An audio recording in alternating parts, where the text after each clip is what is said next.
Yo en realidad soy experto en la sábana santa. De hecho, mi tesis doctoral la he escrito sobre ese tema. Y muchísima gente me decía, bueno, pero ¿y cuándo vas a hacer algo sobre la Virgen? Así que por eso estoy aquí con la tilma del indio Juan Diego. ¿Cómo sabemos estas cosas? Pues lo sabemos a través de los documentos históricos que nos hablan acerca de cómo se llevó a cabo la imagen. Hay un documento muy interesante, es un relato corto que se lo debemos a este señor que estamos viendo aquí venerando la imagen, el padre Juan González. Él era el secretario y el intérprete del primer obispo de México, Fray Juan de Zumárraga, que no sabía hablar náhuatl, que es el idioma que utilizaban los indígenas en el momento de la aparición. Sin embargo, hay un texto muchísimo más importante que además se ha convertido en uno de los elementos clave de la literatura mexicana, el Nicán Mopohuá.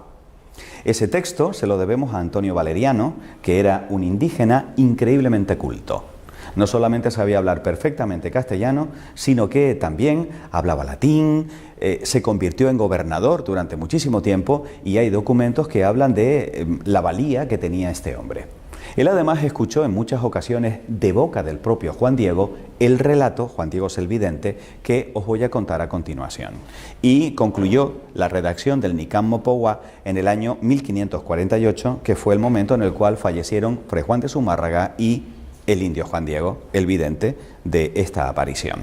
De hecho, quiero que os fijéis que en la parte superior de la primera página de este texto dice justamente esas dos palabras, Nicán Mopohuá, que en náhuatl significa aquí te cuento o aquí se cuenta. ¿Y qué es lo que se cuenta? Bueno, pues para poder contaros la historia de la aparición de la Virgen de Guadalupe nos vamos a ir de Barcelona a México y vamos a trasladarnos también en el tiempo, al 9 de diciembre del año 1531. Lógicamente, México como tal no existía. México es un estado moderno. En aquel momento se llamaba Tenochtitlán. Y resulta que el gran protagonista de esta historia es Cuauhtlatohuac. ¿Cómo se llama? Vale, otra vez, Cuauhtlatohuac. Precioso nombre. Ya saben que si quieren bautizar a un niño le ponen Cuauhtlatohuac. Tlato para los amigos. Pues bien, Cuauhtlatohuac quiere decir el que habla como águila. Era un indígena mexica, o sea, mesoamericano, que había nacido en el año 1474. Se había convertido y había sido bautizado con el nombre de Juan Diego. Juan Diego tenía 57 años en el momento de la aparición.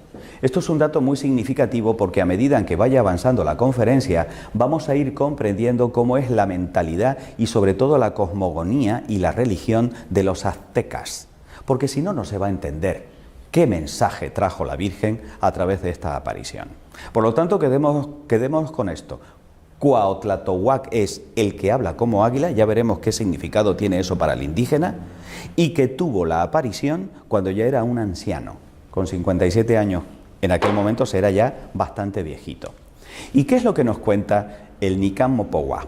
Pues que el indio Juan Diego iba desde su lugar de residencia hasta Tlatelolco, que era donde se encontraban los misioneros para poder recibir la instrucción religiosa, en la mañana del 9 de diciembre de 1531. Al pasar por el cerrito Tepeyac, una montañita de 40 metros de altura, él se sintió atraído por el canto de unos bellísimos pájaros y notó que algo extraño y maravilloso estaba sucediendo y fue testigo de la aparición de una bellísima doncella a la que él llamó Nuestra Madrecita. Y aquí tenemos el momento de la aparición. Vio a una joven de delicadísima belleza que se dirigió a él con unas palabras extraordinariamente cariñosas. Palabras que están reproducidas de forma prácticamente textual en el Nicán Mopohuá. ¿Por qué? Porque los indígenas tenían muy buena memoria y eran capaces de recordar textos enteros o palabras enteras. ¿Qué le dice la Virgen al indio Juan Diego? Fijaros cómo los llaman. Juan Sin. Este sufijo sin es como una especie de diminutivo. Viene a ser algo así como Juanito. que además también se puede traducir en el lenguaje de los aztecas como digno Juan. Estamos hablando de un hombre muy pobre, y que alguien se dirigiese a él de esa manera cariñosa y tratándolo con esa dignidad, ya impactó su corazón. Le dice: ¿a dónde vas, hijo mío? Ten por cierto, el más pequeño de mis hijos, que yo soy la perfectísima siempre Virgen Santa María.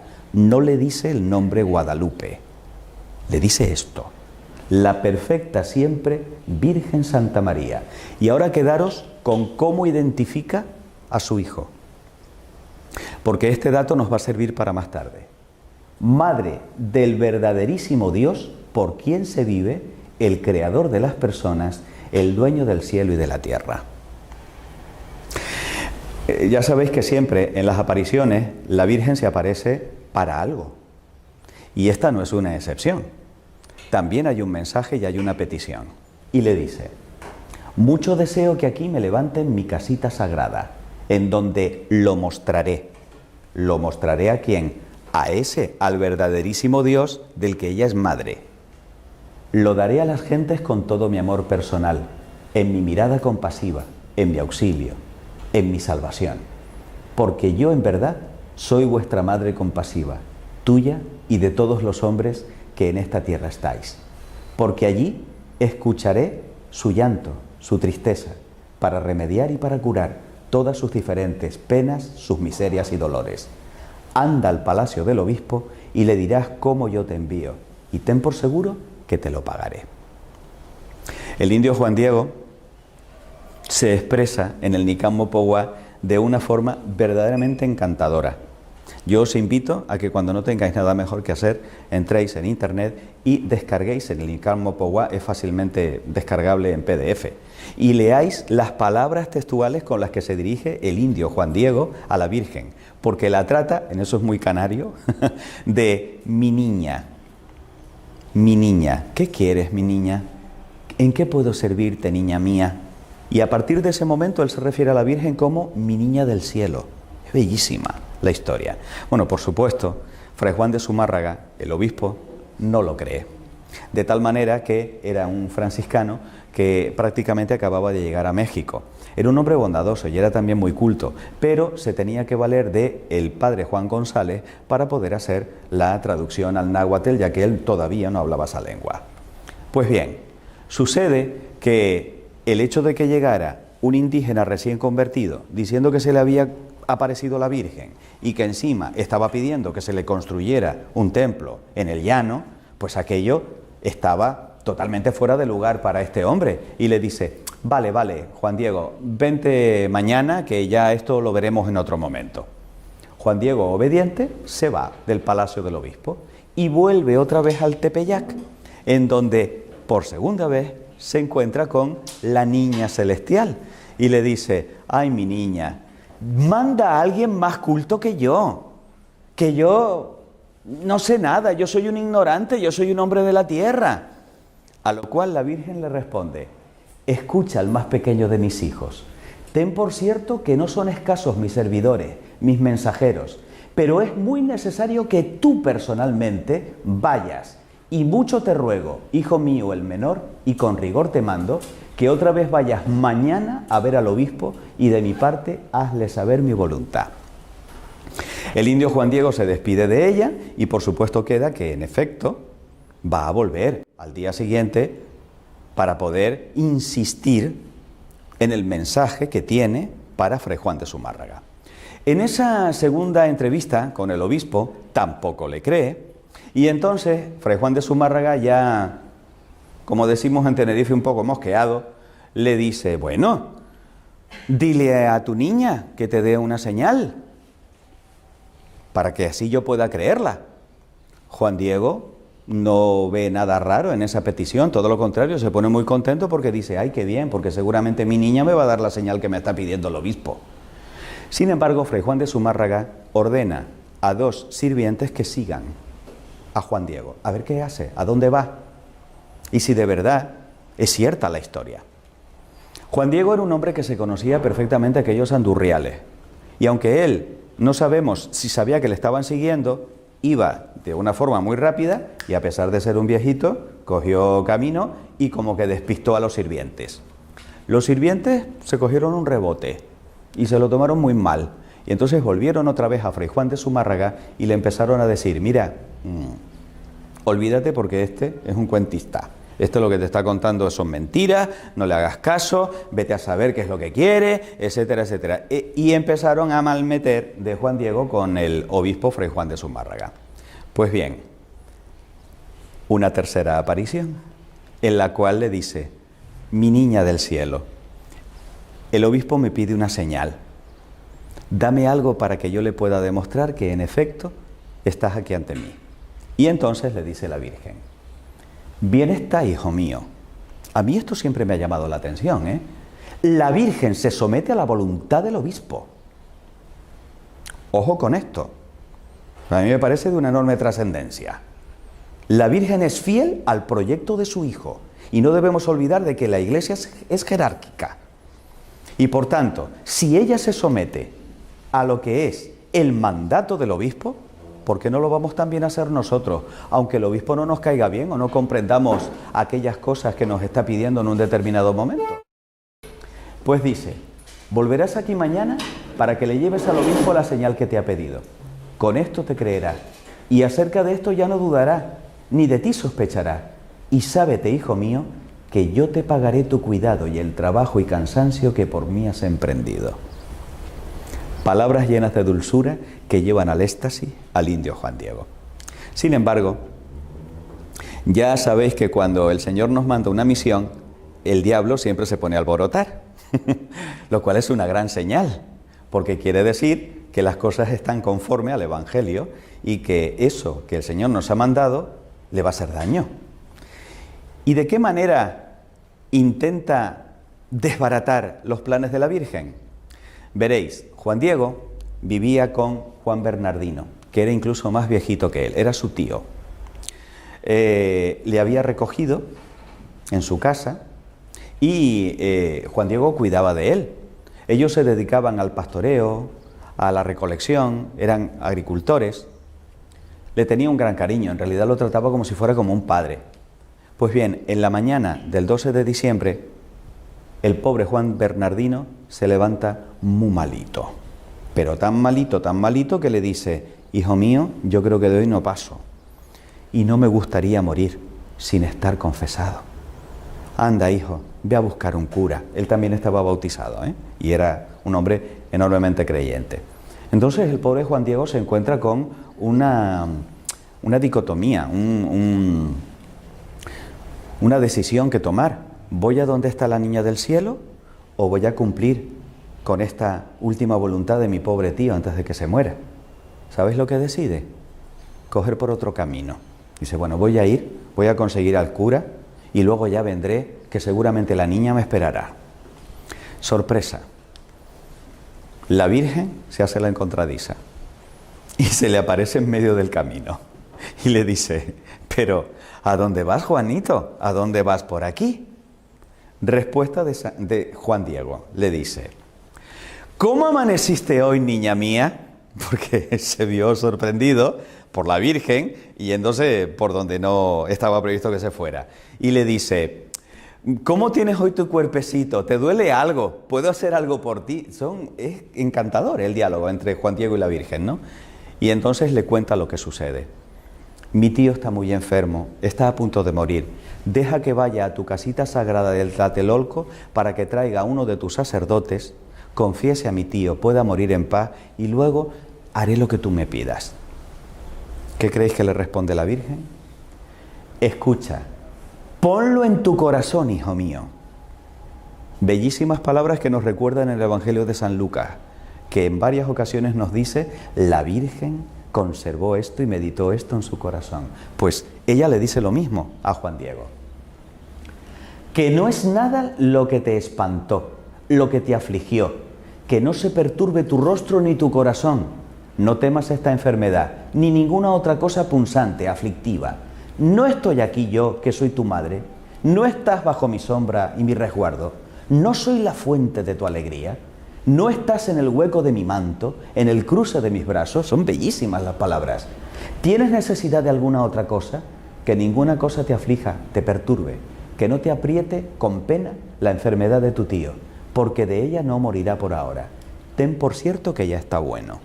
Imagínense la alegría de Juan Diego, saber que ya no tenía que ir a Tlatelolco ni que preocuparse por su Juan Bernardino, porque estaba seguro de que la Virgen iba a curarle.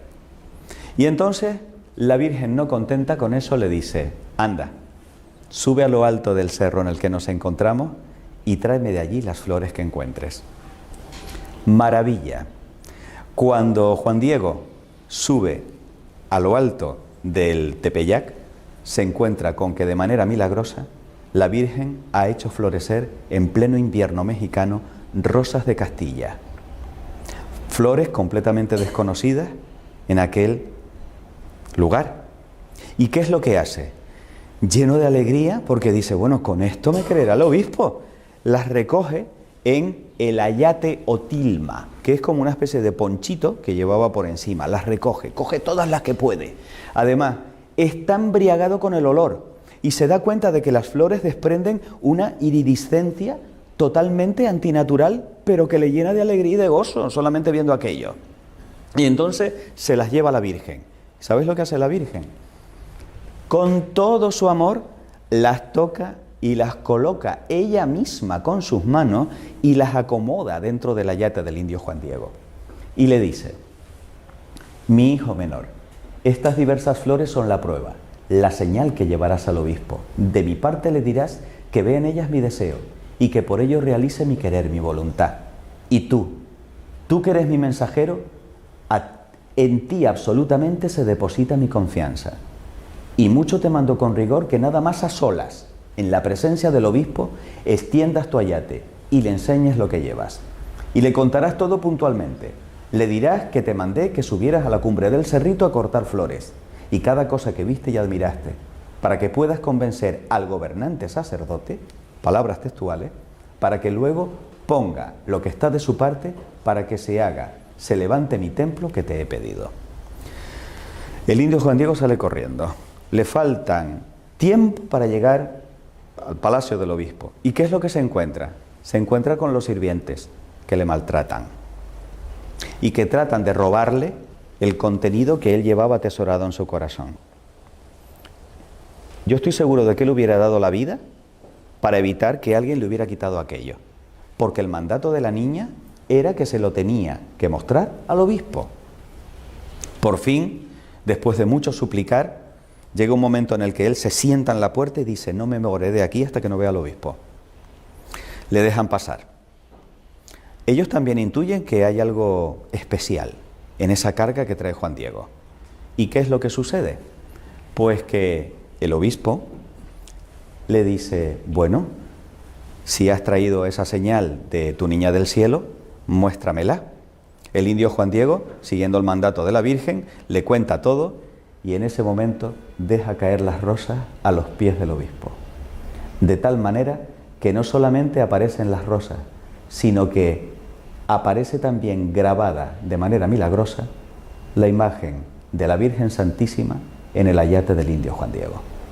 Por supuesto, al obispo Fray Juan de Zumárraga no le queda la más absoluta duda de que, en efecto, el relato del indio es auténtico y se convierte en el primero de los que veneran la imagen de la Virgen de Guadalupe en su oratorio privado. Era imposible, cuando se hizo pública aquella noticia, acoger a tanta gente que iba a llegar hasta allí. Y ese es el motivo por el cual en una procesión fue trasladada a la iglesia, para que de esa manera todo el mundo pudiese también venerar la imagen de la Virgen. Estamos en la mañana del 12 de diciembre de 1531. Lo que acabamos de ver, por supuesto, es una recreación con unos actores, pero este es un cuadro que representa a Fray Juan de Zumárraga en el momento en el cual se aparece la Virgen de Guadalupe. Quiero que os quedéis, por favor, con esta cara de Fray Juan de Zumárraga, porque, repito, es otro dato que también nos va a servir más tarde cuando os muestre una cosa a medida en que os vaya explicando todo lo que se sabe sobre la tilma del indio Juan Diego, porque lo maravilloso es que la tilma la tenemos en la actualidad y se ha estudiado científicamente. Y por eso estoy yo aquí, para contaros las maravillas que hay con respecto a esta reliquia maravillosa. Simultáneamente, la Virgen Santísima se aparece a Juan Bernardino y efectivamente le cura de su enfermedad y le revela su nombre. Pero atención, porque aquí entramos en una parte muy importante de la conferencia, que es saber cuál es el verdadero nombre que revela la Virgen Santísima a Juan Bernardino. Para poder comprender esto es imprescindible que por un momento yo abra un paréntesis en la conferencia y os cuente algo sobre la mitología de los aztecas. Tened en cuenta que esto se produce 40 años después del descubrimiento de América por parte de Colón y 10 años después de la conquista de México por parte de Hernán Cortés y sus 500 soldados. O sea, prácticamente Europa acaba de descubrir a esta civilización. Era una gente, pues como cualquier otro pueblo. Se casaban, tenían sus hijos, cultivaban la tierra. Es importante que veáis en esta imagen la manera en la cual las mujeres casadas, desde el momento en el que ya contraían matrimonio, se colocaban el cabello. Porque eso era un signo para el azteca de que esa mujer era de un hombre. Al igual que nosotros hoy llevamos el anillo de casado o de casada, que es un signo de que efectivamente ha habido una consagración matrimonial, pues esa es la manera, el signo que tenían las aztecas de diferenciarse de las que estaban solteras todavía. Es decir, cuando un hombre veía a una mujer desconocida en la calle, si llevaba el cabello recogido así, ya sabía que era una mujer casada, no hacía falta que le dijera nada más. Los aztecas dominaban a las 300 tribus que en aquel momento estaban en esa zona, de tal manera que asombró a los castellanos la extraordinaria arquitectura, las infraestructuras que ellos habían construido. En ese punto eran increíblemente avanzados y también lo eran en la observación del cosmos. Eran unos astrónomos extraordinarios, porque en ello les iba la supervivencia. Es decir, ellos adoraban a los astros del cielo, pero porque pensaban que eran quienes les daban la vida y tenían que estar pendientes de los solsticios, de las estaciones, de los eclipses, etcétera, etcétera, porque veían signos también en las estrellas, en los cuerpos celestes. En eso eran extraordinarios. Sin embargo, hay un punto realmente terrible en la cultura de los aztecas en este momento, y era su religión, porque desafortunadamente era una religión sangrienta. Aquí tenéis al espantoso Huitzilopochtli. Huitzilopochtli era el dios de la guerra, que como podéis comprobar era caníbal. Es más, ellos estaban convencidos de que para que volviera a salir el sol al día siguiente había que alimentar a Huitzilopochtli para que se comiera las entrañas de las víctimas en vez de comerse al sol. Es decir, para ellos era un ritual sagrado el llevar a cabo los sacrificios humanos horribles que sobrecogieron a Hernán Cortés y a los soldados cuando descubrieron todo esto. Es más, en un determinado templo había un ídolo en honor a Huitzilopochtli, con la boca abierta, y cuentan los cronistas que se escuchaba una voz demoníaca a través de aquel ídolo que pedía víctimas y que tenía una sed de sangre insaciable. De tal manera que en la crónica de Hernán Cortés y sus 500 soldados en 1519 se dice que el propio Hernán Cortés, con un martillo, destruyó aquel ídolo horrorizado con lo que estaba viendo. Pero tengan en cuenta que cuando ellos iban a la guerra, no mataban, cosechaban, capturaban a las pobres víctimas y luego esas eran las que servían de sacrificio para Huitzilopochtli y compañía. De tal forma que la ofrenda de sangre garantizaba la pervivencia del mundo. Era tal el sangrerío que se vivía allí que vivían aterrados, porque en cualquier momento el cuchillo de pedernal podía caer sobre ellos o sobre sus hijos. Fijaros que Andrés de Tapia y Gonzalo de Umbría contaron 136.000 cadaveras humanas en uno solo de aquellos templos. Y se calcula que eran 100.000 víctimas cada año ofrecidas a Huitzilopochtli. Pero si os aterra Huitzilopochtli, agarraos ahora con la madre de Huitzilopochtli. Porque es esta abominación que tenéis aquí, Coatlicue. 2 serpientes que le salían de la cabeza, otras tantas de las manos, las garras que le salían de los pies. Coatlicue es la que tiene la falda de la serpiente, absolutamente satánica. Es más, sacrificaban a las madres embarazadas, les sacaban los fetitos, desecaban las cabezas cortadas de los fetitos y con los cráneos adornaban a la Coatlicue, le ponían los collarcitos a la Coatlicue. ¿Sabéis dónde tenía el templo Coatlicue? En el monte Tepeyac, justamente donde escoge la Virgen aparecerse. ¿Y sabéis cuál es el nombre que le revela la Virgen Santísima a Juan Bernardino? Ella es la Virgen Tecuatlazupe, la que aplasta a la serpiente. Yo no sé a ti, a mí esto me parece de una belleza indescriptible y de una sutileza de la Virgen alucinante. ¿Qué es lo que pasa? Que cuando le comunica el nombre Tecuatlazupe a los castellanos, ellos que todavía no entendían bien el náhuatl, ¿qué es lo que entienden? Tecuatlazupe de Guadalupe, la nuestra, la castellana, la que tenemos en Cáceres, pero ya me dirás tú qué tiene que ver la Virgen de Guadalupe con la que se conserva en Cáceres. Absolutamente nada. Es decir, la Virgen de Guadalupe es una errónea comprensión del nombre extraordinariamente significativo que revela la Virgen, porque es la que aplasta a la Coatlicue, a la serpiente sanguinaria madre de Huitzilopochtli. Pues bien, ¿cómo continúa la historia? Aquí llega el momento en que os tengo que hablar de Ometeotl. ¿De quién? Ometeotl, vale.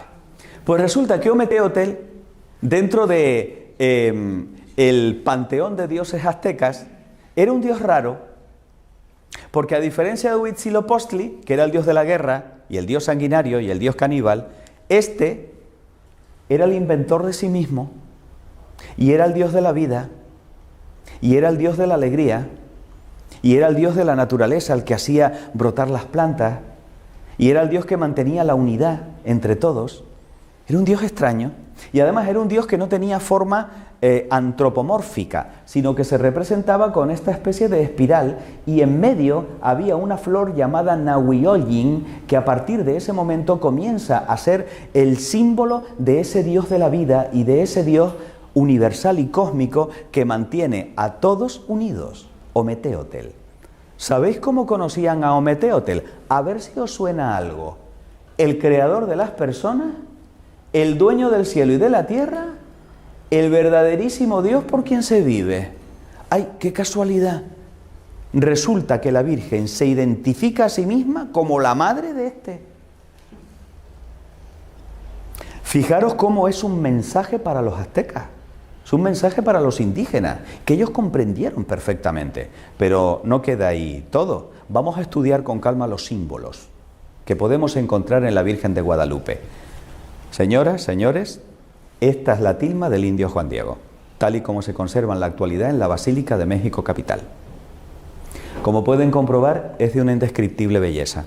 Estamos hablando de un trocito de la tilma, porque en realidad eran 3 trozos y solamente la imagen ocupa 2.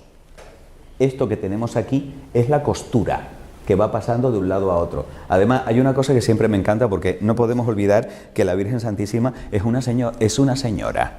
Es decir, si no hubiese inclinado la cabeza, la costura le hubiera pasado por la cara. Y eso a una señora como que no. Es decir, está estratégicamente colocada para que la costura de la tilma no solamente no dañe la imagen, sino que es que encima, como veremos más tarde, las propias imperfecciones de la tilma añaden gracia y volumen a los rasgos de la Virgen, de tal manera que un error de los hilos, un nudo, forma el labio inferior y le da el volumen que tiene el labio inferior. Es alucinante. ¿Qué es lo que encontramos en la tilma del indio Juan Diego? Bien, la tilma nos muestra una imagen de la Virgen que mide 1,43. O sea, no llega al 1,5 metros. Pero tiene proporción áurea. No sé si habéis oído de esto. Los artistas, los pintores, los escultores están buscando la perfección de la belleza. Y resulta que han descubierto que hay como una proporción en todo lo que nos resulta bello a los seres humanos, que es justamente esa, la proporción áurea, perseguida ya desde el tiempo de los griegos en todas sus esculturas y pinturas. Pues muy bien, esta tiene esa proporción y ha sido estudiada desde ese punto de vista. Pero no solo eso, es que se ve en el revés de la tela. Eso quiere decir que de alguna manera los pigmentos están impregnando y atravesando la tela entera. Pero cuidado, porque el lienzo, es decir, la tilma, no estaba preparada. No tenía ningún tipo de apresto, ni ningún material, ninguna textura para poder evitar que esas imperfecciones dañaran lo que se iba a reflejar allí. A ningún pintor se le hubiera ocurrido trabajar con un trozo de tela que no estuviera previamente preparado. Pero es que además esto no es pintura, porque no hay huella de pincel. Es como si de alguna manera la imagen estuviera fotocopiada, serigrafiada encima de la tela, lo cual no tiene explicación, porque esto no se puede hacer por mano humana, porque si no, no tendría estas características. Y aquí se parece un poco la imagen de la Virgen de Guadalupe con lo que nos encontramos en la Sábana Santa. Son imágenes imposibles, imágenes que no se pueden reproducir con la tecnología contemporánea, pero son imágenes que requieren una explicación por parte de la ciencia, porque están ahí. No se pueden negar, no es una entelequia filosófica, es algo que se puede palpar, medir y pesar y llevar a un laboratorio. Los hilos resaltan los detalles y en realidad estamos hablando de un pictograma. Los aztecas no escribían con letras, sino que utilizaban imágenes, algo así como los egipcios y los jeroglíficos, pictogramas, es decir, dibujos que representan cosas. Vamos a ver qué es lo que representa detalladamente la imagen de la Virgen de Guadalupe. Por lo pronto, lleva el pelo suelto. ¿Qué quiere decir eso? No está casada, es virgen. Esta muchacha es virgen. Indiscutiblemente, cuando el indígena ve el pelo, dice, esta no está casada. No solo eso, sino que además lleva un broche de jade con la cruz dibujada. Daros cuenta de que el jade era una piedra semipreciosa que ellos pulían para hacer los espejos y la consideraban divina. ¿Por qué? Porque les mostraba la imagen, a ellos mismos, su imagen, la veían reflejada en el jade. Es más, al ver que el jade que lleva el broche tiene el mismo signo que ellos veían en los estandartes de los conquistadores y en las velas de los conquistadores, dicen, uy, cuidado, porque esta es de la misma religión de estos que vienen del otro lado del mar, a los cuales también nosotros consideramos dioses. Porque sabéis el tema de Hernán Cortés, ¿no? Ellos pensaban que eran dioses también, porque no los habían visto nunca con casco y con barba, que era justamente como representaban algunos de sus dioses. Por lo tanto, no tuvieron duda de que aquellos eran superpoderosos. Cuidado con esto, porque a veces se interpreta mal. A nosotros, occidentales, el ver a alguien así nos da la idea de estar rezando. No. Para un azteca, el colocar la mano así significa, te traigo un regalo, tengo un obsequio para ti. Este es el signo de regalo para los aztecas. Con lo cual, ellos comprenden, esta nos trae un regalo. Vamos a ver qué regalo nos trae. El ceñidor, indiscutiblemente, significa que esta muchacha, que es virgen, está embarazada. Y ya les va sonando eso que le contaban los misioneros, de que la madre de Jesús, a pesar de ser virgen, tuvo a Jesús. Se cuentan 46 estrellas en todo su manto. Esto es tan impresionante que merecerá la última parte de la conferencia. Dentro de un rato os hablaré de las estrellas. Pero tened en cuenta que, además, los rayos del sol salen detrás. Lo que quiere decir que si esta se tapa con las estrellas, tapa el sol y está encima de la luna, esta es infinitamente más poderosa que nuestros dioses, porque nuestros dioses están a su servicio. El cosmos entero le sirven a ella de lugar en donde colocarse, de manto y de embellecedor con los rayos del sol. aquí aparece, y aquí, hasta 7 veces, la flor Nahuioyin, que era la flor con la que representar a Ometeotl.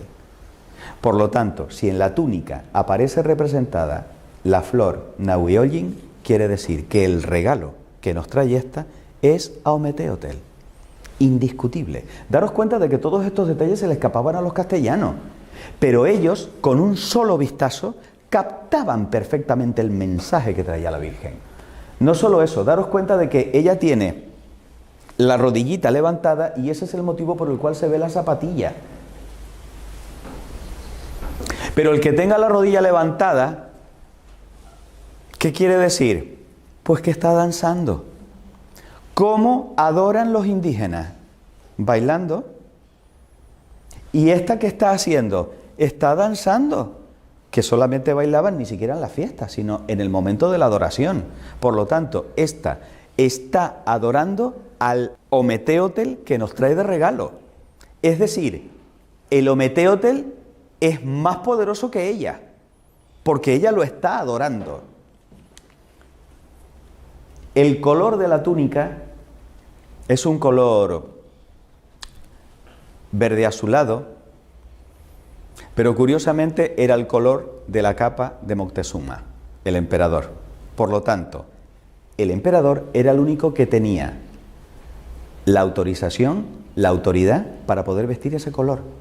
Era el color de los emperadores. Por lo tanto, si ésta se viste de ese color es porque es una emperatriz. No solo eso, sino que además nos encontramos con que está sobre la luna, como ya os he dicho. ¿Sabéis lo que significa México? El ombligo de la luna. Por lo tanto, ella viene a posarse sobre nuestra tierra.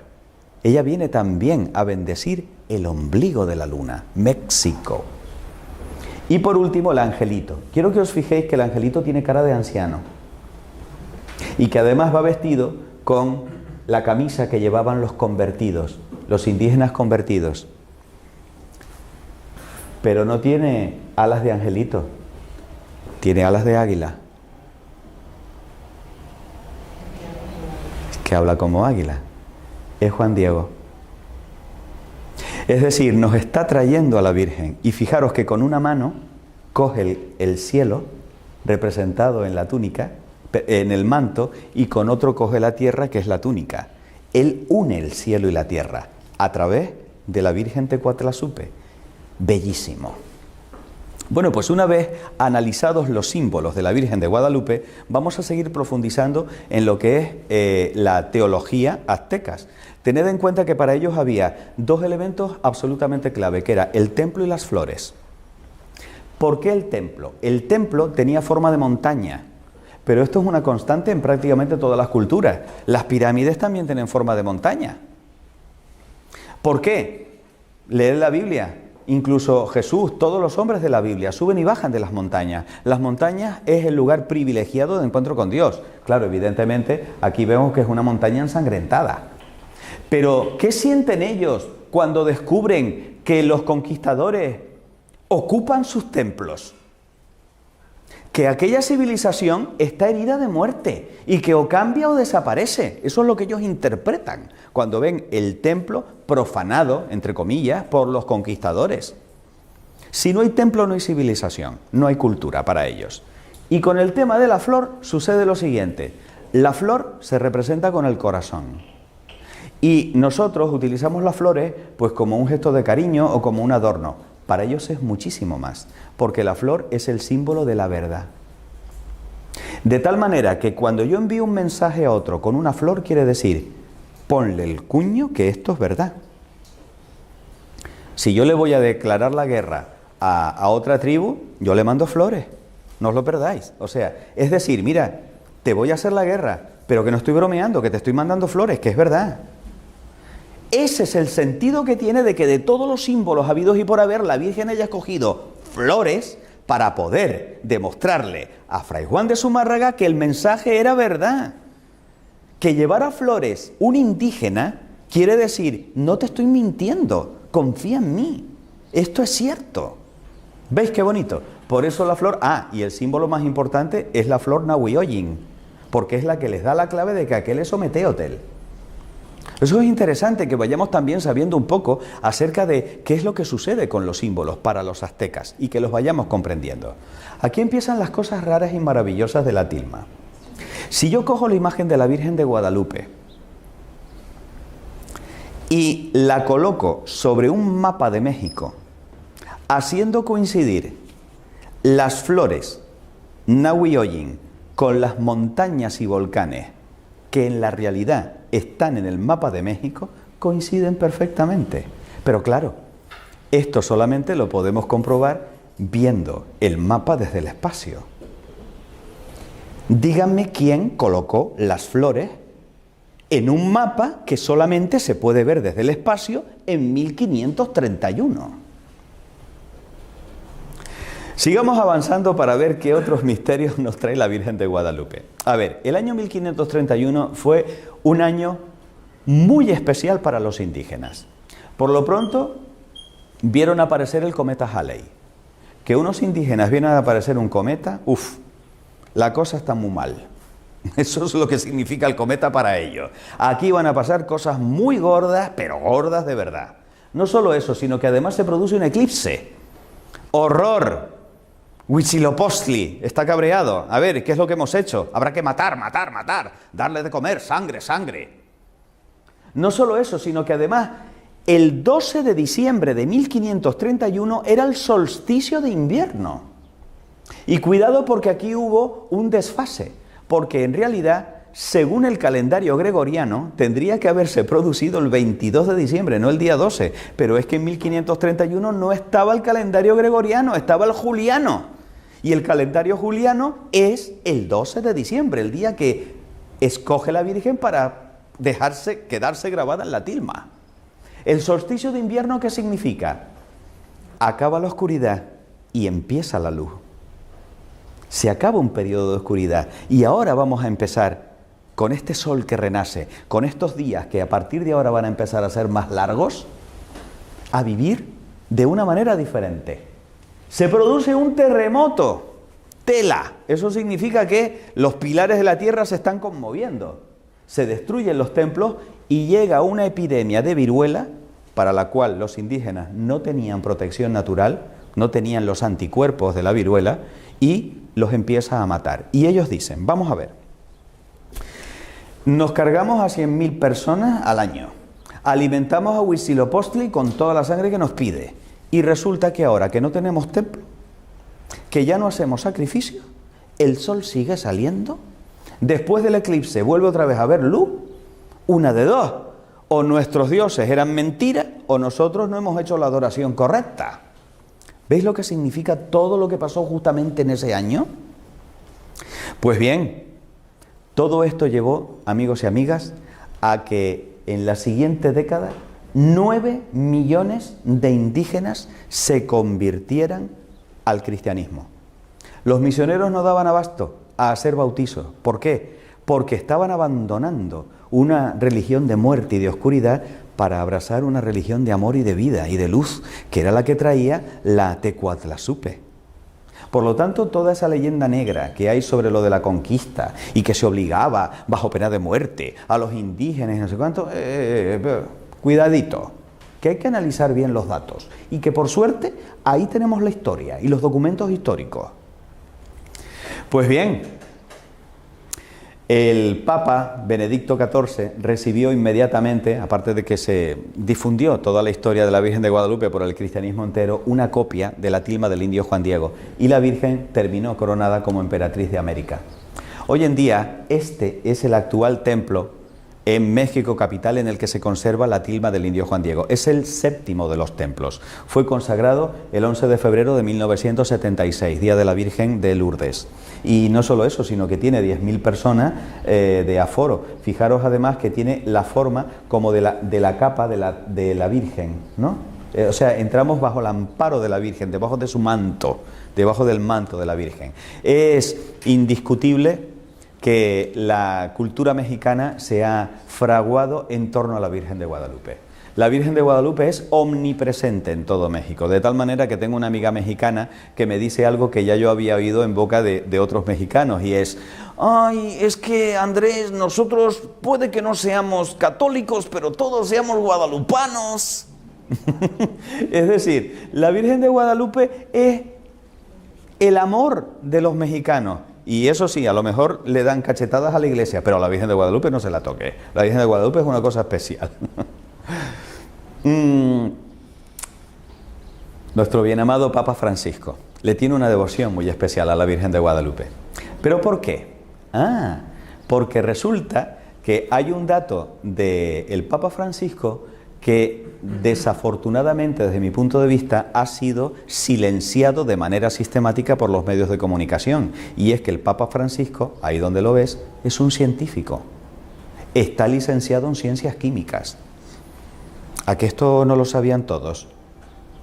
O sea, por primera vez en 21 siglos, un científico se sienta en el trono de San Pedro, lo cual yo creo que es maravilloso para la Iglesia, puesto que es un hombre capaz de distinguir los hechos de las opiniones. Es decir, él comprende la naturaleza extraordinaria de la imagen reflejada en la tilma, como veremos a continuación, que no tiene una explicación racional, y por tanto, él, cada vez que tiene oportunidad, habla de la Virgen de Guadalupe y, por supuesto, se encomienda a la Virgen de Guadalupe. ¿Cuál es el siguiente paso para seguir profundizando? Vamos a analizar la tilma, porque da la sensación de que la tilma es indestructible. ¿Por qué digo esto? Cuando hablamos de la tilma, fijaros en esta imagen, es como esa especie de mantita con la que se cubrían los indígenas antiguos. Está hecha de ixtle, que es un tipo de agave. Es un tejido muy burdo, muy vasto. Pues bien, la tilma mide 104 por 170 centímetros, pero los tejidos de esta planta, una vez manufacturados, que más han resistido, no han durado más de 20 años.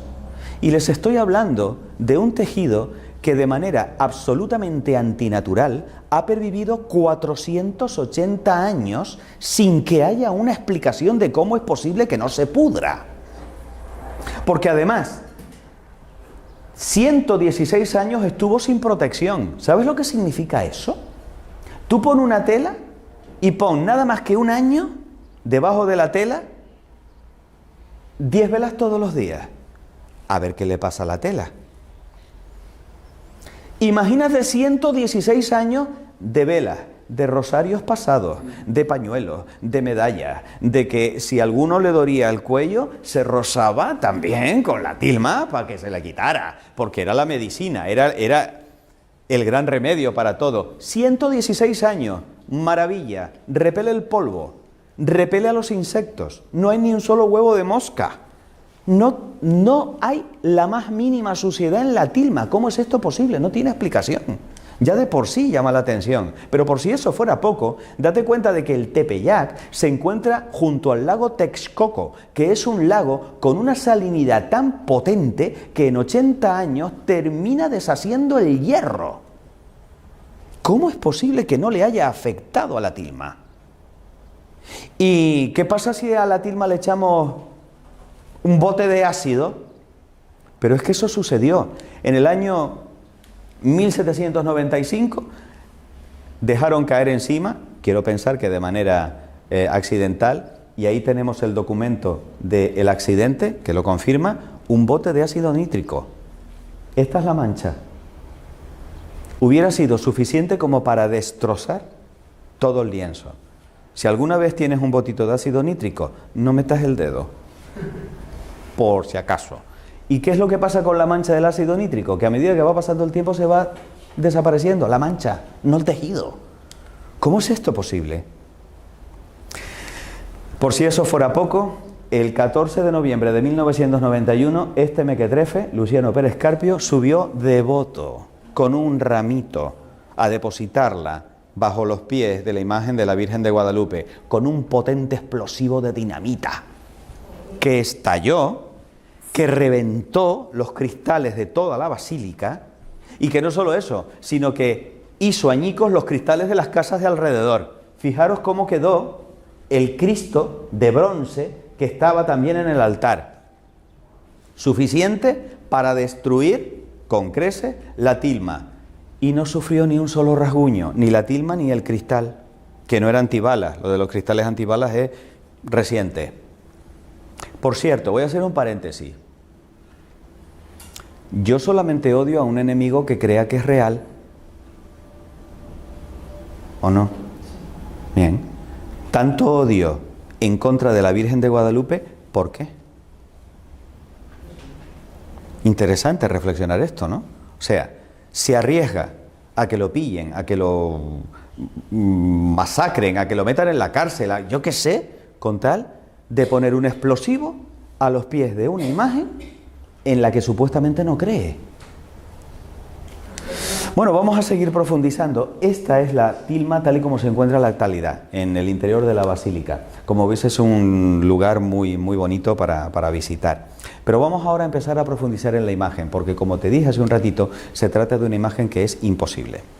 Por lo pronto, le sacaron unas hebritas de color, con color, y se la mandaron a un químico para que las analizara. Pero no cualquier químico. No, vamos a buscar al mejor. A un premio Nobel de Química. No nos conformamos con menos. El doctor Richard Kuhn, premio Nobel en 1938. Deducción del premio Nobel de Química. Los pigmentos de la imagen no son ni de origen animal, ni de origen vegetal, ni de origen mineral, ni de origen sintético. O sea, no se conocen pigmentos como estos en la naturaleza de este planeta. Y confiesa el premio Nobel de Química: no soy capaz de determinar de dónde proceden los pigmentos. El premio Nobel de Química. Los doctores Philip Callahan, biofísico de la Universidad de Kansas, y Jody Smith, catedrático de Filosofía de la Ciencia de la Universidad de Miami, sometieron a la imagen a luz ultravioleta y a imagen infrarroja, y descubrieron que la imagen ha sido retocada. A ver, una cosa es añadir y otra es resaltar repintando. Lo que ha sucedido ha sido lo último. Se han resaltado cosas de la imagen repintando encima. ¿Y eso cómo lo podemos comprobar, aparte de lo que han hecho estos señores con la luz infrarroja y ultravioleta? Pues comparando la imagen actual con imágenes más antiguas. Por ejemplo, esta tomada por Manuel Ramos en 1923. Comparen. Allí parece mucho mayor. Observen la dulzura y la belleza de la cara original. Le han colocado un colorete. Le han hecho una rinoplastia, porque le han hecho la nariz más chiquita. Le han puesto papada, porque la papada, aunque os parezca mentira, es un signo de belleza para los indígenas. ¿Qué le vas a hacer? No tienen por qué copiar nuestro canon de belleza. Pero es que, por suerte, no tocaron los ojos. ¿Por qué digo esto? Porque es aquí donde empieza la parte interesante. Bien, aquí tenéis lo que os contaba. Si ampliamos los labios, ved qué bonitos. Esto es un nudo que le da el resalte a los labios. Está estratégicamente colocada para utilizar los errores de la tela y hacerla más bonita todavía. Bien, ¿y qué nos revelan los ojos de la Virgen de Guadalupe? Aquí, repito, es donde viene lo interesante. Porque resulta que tenemos la opinión, por ejemplo, de un oftalmólogo, el doctor Graue, pero que no es cualquier oftalmólogo, es el rector de la Universidad Autónoma de México, una autoridad en su materia. Y que resulta que analiza los ojos de la Virgen de Guadalupe con un oftalmoscopio moderno y descubre que los ojos de la Virgen de Guadalupe reflejan la luz exactamente igual a como lo haría un ojo humano vivo, lo cual es imposible en una pintura hecha con mano humana. No tiene sentido que esto suceda. Y dice el médico: examiné los ojos con un oftalmoscopio de alta potencia y pude apreciar en ellos profundidad de ojo como al estar viendo una córnea humana viva. Y cuenta la siguiente anécdota, que estaba tan fascinado con lo que estaba viendo, y teniendo en cuenta que la Virgen está mirando un poquito hacia abajo, que sin darse cuenta de que estaba hablando con una imagen que está en un lienzo, le dijo: mire un poquito para arriba. Y luego se quedó diciendo: ¿qué estoy haciendo? No es el único que lo ha examinado. Desde 1950 ha habido una veintena de oftalmólogos que han confirmado sus observaciones. ¿Qué es lo que sucede en los ojos de la Virgen de Guadalupe? Aquí me he de detener un ratito y voy a emplear la foto de este muchacho. Se le toma la foto, pero es que en el ojo, en los ojos del chico, están reflejadas las personas que él estaba mirando, porque los ojos son como si fueran espejos.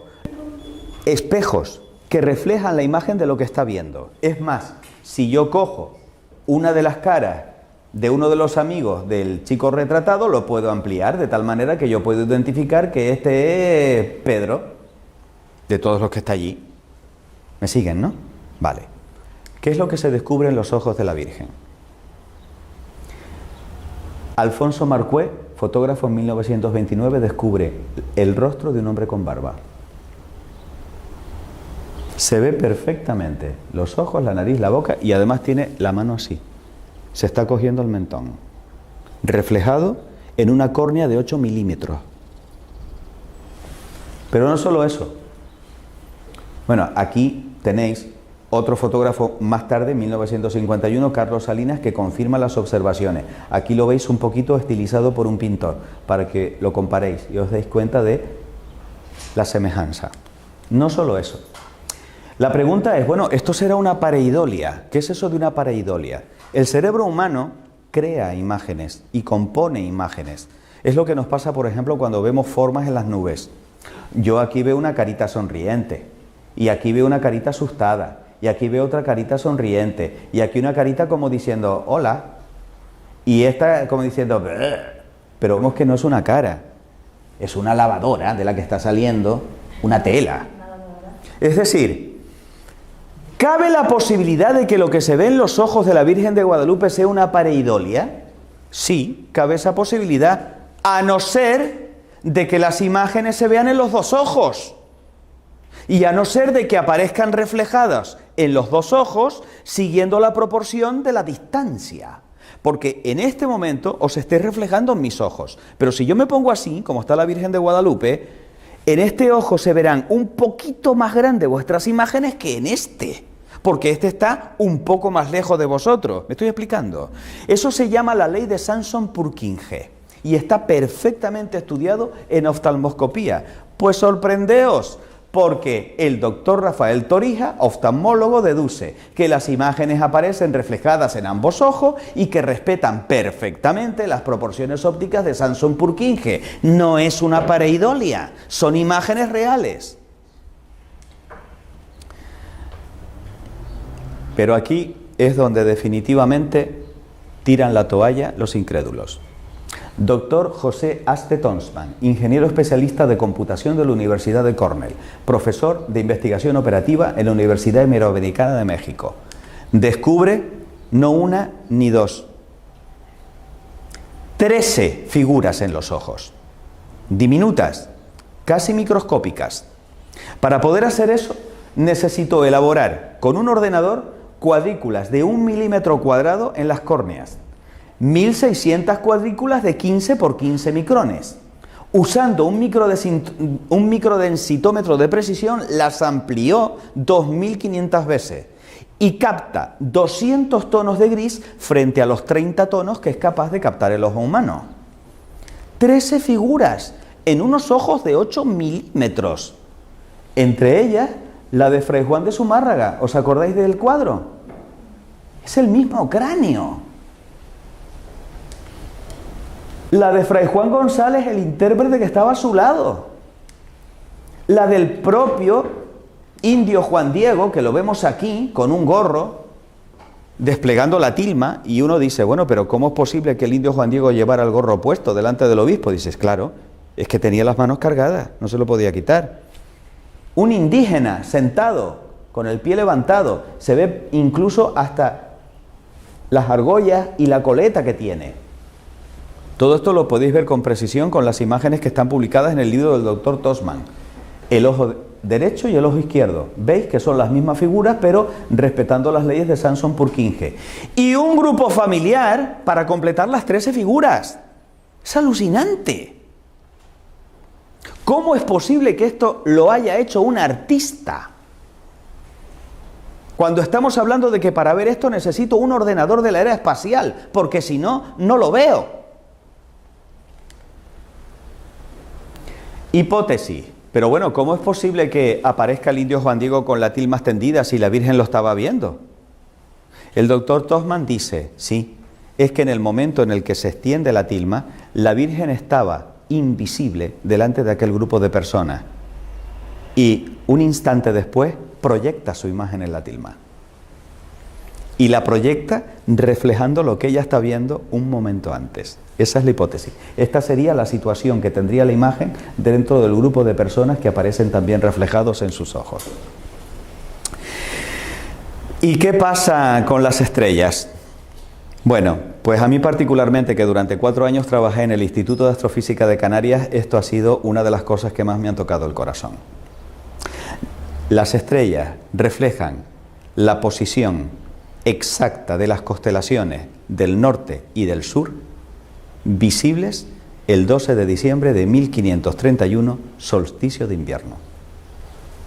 No están puestas al azar, aunque parece que sí. Tienen un porqué y un para qué esas estrellas.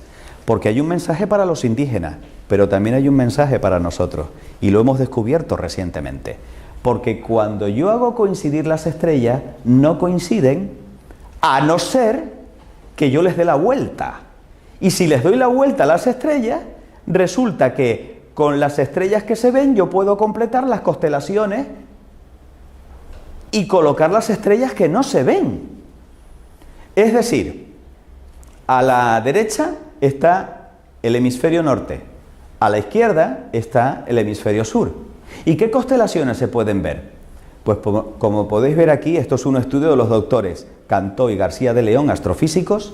Se pueden observar constelaciones como por ejemplo Ofiuco, en la zona de la capucha, Libra, ya bajando por el brazo, Escorpión, del cual solamente vemos unas cuantas estrellas, Lupus o lobo, que aparece en esta zona del costado, Sagitario, también aparece aquí, la Cruz del Sur se ve perfectamente en la parte inferior, Sirio, perdida en uno de los pliegues, el boyero en el otro lado, en su hombro derecho, la Osa Mayor aparece también representada, muy fácilmente identificable, la cabellera de Berenice, los lebreles. O sea, como veis, estamos hablando de algo que realmente sobrecoge. Pero estamos hablando además, cuidado, de una imagen, vamos a dar a la anterior, una imagen especial porque es una imagen especular anamórfica de las constelaciones vistas desde el espacio. Desde la Tierra no se ven así. Una imagen especular porque refleja, como si fuera un espejo, y anamórfica, y se ve perfectamente en esta imagen, veis que aquí hay una cara de un hombre barbudo, ¿no? Reflejada en este vaso que es como si fuera un espejo, pero esto es lo que está reflejando. O sea, es como si aquí estuviera la Virgen encima del espacio y reflejara en su manto las constelaciones que están alrededor. Eso es lo que quiere decir esto. Está situada en el espacio, en el momento en el que se cubre con estas constelaciones, que tienen significado para nosotros. Porque qué casualidad que la corona boreal no le viene a caer en el pecho o en las piernas, le cae en la frente. Es una reina. El boyero es el guardián, probablemente representa a San José, el que cuida de la Virgen y del niño. Virgo viene a caer justamente sobre el vientre, es madre, pero es virgen también. Cristo es el león de Judá, por eso aparece también la constelación de Leo. El auriga es el buen pastor dentro de las constelaciones. Asclepio, hijo de Apolo, que es lo que representa a Ofiuco, era capaz de devolver la vida a los muertos. El centauro, que es mitad hombre, mitad caballo, un ser con dos naturalezas, igual que Cristo. Dios y hombre. La Cruz del Sur, el Calvario, naturalmente. Hay una estrella en la constelación de Leo, que es Régulo, que representa al pequeño rey. Esta nos trae a un rey pequeñito. Y, maravilla, Sirio, en un pliegue como protegida, que en la lengua original se conoce con el nombre de Nasirene. Blanco y en botella. Nazareno. Este es el misterio de las estrellas de la Virgen de Guadalupe y lo último que se sabe de la Virgen de Guadalupe, pero también tiene una significación bíblica. Apocalipsis 12. Apareció en el cielo una señal grande, una mujer vestida de sol, con la luna debajo de sus pies y sobre su cabeza una corona de 2 estrellas. Está reflejando a la mujer del Apocalipsis. Estamos terminando.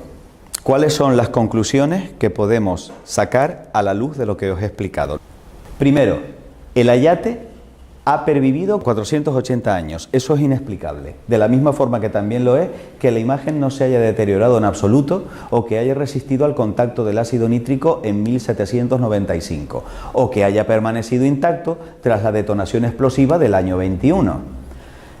O los símbolos presentes en la tilma y que sean un códice dirigido a los indígenas mesoamericanos del siglo XVI, en lo que San Juan Pablo II llamó una perfecta inculturación. ¿Qué es eso de la inculturación? Es hablar a los pueblos según aquellas cosas que le motivan y que les llaman la atención. Porque evangelizar no es europeizar, es hablar con los signos significativos para las personas que reciben el mensaje.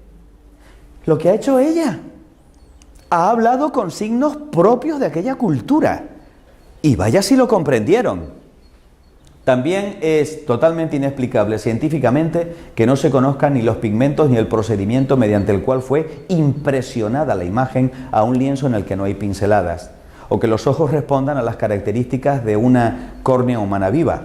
Y por supuesto no hay explicación a que existan 13 figuras humanas en los reflejos de las córneas solo visibles con tecnología contemporánea y que excluye cualquier posibilidad de casualidad o de fraude, o que las estrellas del manto muestren con precisión matemática las constelaciones visibles el 12 de diciembre de 1531.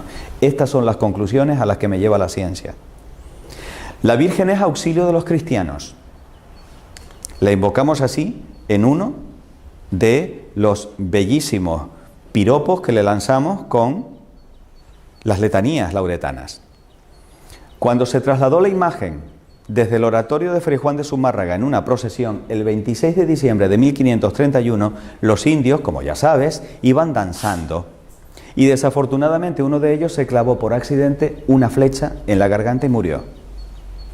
Y entonces dijeron, vamos a llevársela a la Tecuatlazupe, que al fin y al cabo es la madre de Ometeotl, el dios de la vida. El indio volvió a la vida. De tal manera que aquí está el cuadro que representa ese momento. Cuando se extendió la noticia, llegaron en masa los indios de todo México para venerar a aquella que le había devuelto la vida a nuestro hermano. Voy a contaros una historia que a mí particularmente me parece muy bella. Ya estamos terminando. El 7 de octubre del año 1571 se llevó a cabo una batalla decisiva para Europa.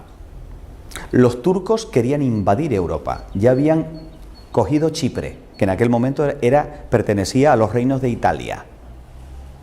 Y en Lepanto se iba a librar la batalla para evitar que Europa cayera en manos de los musulmanes en aquel momento. Sabiendo eso, se lleva a cabo una Liga Santa, formada por el rey Felipe II, por el Papa y por Venecia, y lanzan la armada, pero la armada era infinitamente inferior que la increíble armada turca, una máquina de guerra perfectamente preparada para destruir al enemigo. ¿Qué es lo que hace el Papa? Manda un mensaje a la cristiandad: rezad el rosario conmigo en el momento de la batalla y pongámoslo todo en manos de la Virgen Santísima. Andrea Doria, el almirante que iba al frente de una de las naves castellanas, de una de las naves de la Liga Santa, colocó en el estandarte la imagen de la Virgen de Guadalupe y de manera totalmente incomprensible empiezan los cristianos a ganar la batalla, a pesar de tener el viento en contra. Tampoco hay una explicación, ni siquiera desde el punto de vista estratégico militar, a que hayamos ganado la batalla de Lepanto frente a los turcos, a no ser que haya habido ayuda del cielo. De tal manera que, para confirmar que efectivamente ahí estaba sucediendo algo más que una batalla militar, el Santo Padre San Pío V tuvo una visión en el Vaticano, a muchos kilómetros de distancia de la batalla, de que se había ganado la guerra de Lepanto. Y así se lo comunicó a los cardenales que estaban en ese momento rezando por él, con él. Y además se conservan las actas de la hora en la que el Papa dijo: tranquilo, hemos ganado la guerra gracias a la Virgen Santísima. Eso de auxilio de los cristianos es una letanía lauretana impuesta por el Papa San Pío V en agradecimiento por haber vencido la batalla de Lepanto. Ya no te olvidarás de eso cada vez que la pronuncias después de rezar el rosario. Bellísimo. La Madonna di Santo Stefano de Abeto se conserva, esta fue la que iba en el buque de Andrea Doria. Se conserva en la actualidad en Génova, pero tenéis una sorpresa aquí en Barcelona. No sé si lo sabéis. Tenemos al Cristo de Lepanto, que también iba en una de las naves. Tenéis la posibilidad de venerarlo en la Catedral de Barcelona. Maravilloso. Bueno, ¿y qué fue del indio Juan Diego después de todo esto? Sobrevivió 17 años a las apariciones. El indio Juan Diego se trasladó a vivir en una casita humilde, chiquitita, porque quería estar cerca de su niñita del cielo. Y el resto de su vida se dedicó a contar una y otra vez a la gente que se lo pedía el relato de las apariciones. El indio Juan Diego murió y la Virgen no se deja ganar en generosidad. Le había dicho: te lo pagaré, y vaya si se lo pagó. Porque el 31 de julio del año 2002, San Juan Pablo II decretó que Juan Diego es santo y está con su niña en el cielo. Por eso podemos invocarle como un santo, San Juan Diego, el que habla como águila, el que nos trae la nueva evangelización. ¿Cuál fue el milagro mediante el cual se canonizó al indio Juan Diego? Juan Barragán, un chico de 20 y pocos años, drogadicto, estaba pasando por el mono de no tener la droga, y fue tal su desesperación que se lanzó del balcón al suelo. Quinto piso. Bajo los ojos de su madre, desesperada, que no pudo evitar que su hijo se tirara por el balcón. Lo que sí hizo la madre fue invocar a Juan Diego. Cuando escuchó el golpe del cráneo en el asfalto, bajó corriendo las escaleras y se encontró con que efectivamente su hijo estaba perdiendo masa cerebral, tenía los sesos desparramados. Lo único que hicieron los de las ambulancias fue confirmar la muerte del muchacho y cubrirlo con una sábana. Y de repente, cuando lo iban a meter dentro de la ambulancia, el chico se levanta, hace así, se cierra al mismo el cráneo y dice: ¿qué me ha pasado, madre? Se lo llevan al hospital y el médico encargado de hacer todo el informe, que después fue por supuesto consultado por la comisión para la canonización del indio Juan Diego, certificó que aquel chico era imposible que sobreviviera. De hecho, le colocaron un respirador, no podía respirar por sí mismo. Reunió a la comisión ética del hospital y dijo: mira, vamos a desconectarlo porque está clínicamente muerto. Cuando volvieron a la habitación se encontraron que el chico estaba sentado y estaba pidiendo de comer. No me lo estoy inventando yo, están las actas, se puede leer. Por lo tanto, ahí tenéis el milagro de San Juan Diego. Como por suerte tenemos aquí a otro Cristo consagrado, que es mi bien amado padre Josep María Manresa, a quien le agradezco de todo corazón, al igual que a las chicas de Keeping Church, Carmen y Teresa, que ha tenido que marcharse, el que me hayan permitido venir desde mi isla tropical para traeros un trozo de pasión volcánica. Yo voy a dejar que sea él, por favor, el que ponga la cerecita encima de la tarta de esta conferencia. ¿Qué más decir, no? De esta conferencia tan bonita, tan hermosa, y sobre todo de la Virgen. A mí siempre me impresionan aquellas palabras, ¿no? De la Virgen: no estoy yo aquí, que soy tu madre, y esto es lo que nos tenemos que llevar en nuestro corazón, ¿no? La Virgen, nuestra madre del cielo, nos da a su Hijo y nos cuida siempre. A ella tenemos que acudir en toda ocasión, en todo momento, y ella nos protege, nos acompaña y nos bendice, y nos trae su regalo, su ofrenda, que es su Hijo. Por eso nos ponemos de pie. Le damos gracias. Primero le damos gracias también a don Andrés por esta magnífica exposición. Es un honor. Dios te salve María, llena eres de gracia, el Señor es contigo. Bendita tú eres entre todas las mujeres, y bendito es el fruto de tu vientre, Jesús. Santa María, Madre de Dios, ruega por nosotros pecadores, ahora y en la hora de nuestra muerte. Amén. Nuestra Señora de Guadalupe, Ruega por nosotros. Muchas gracias.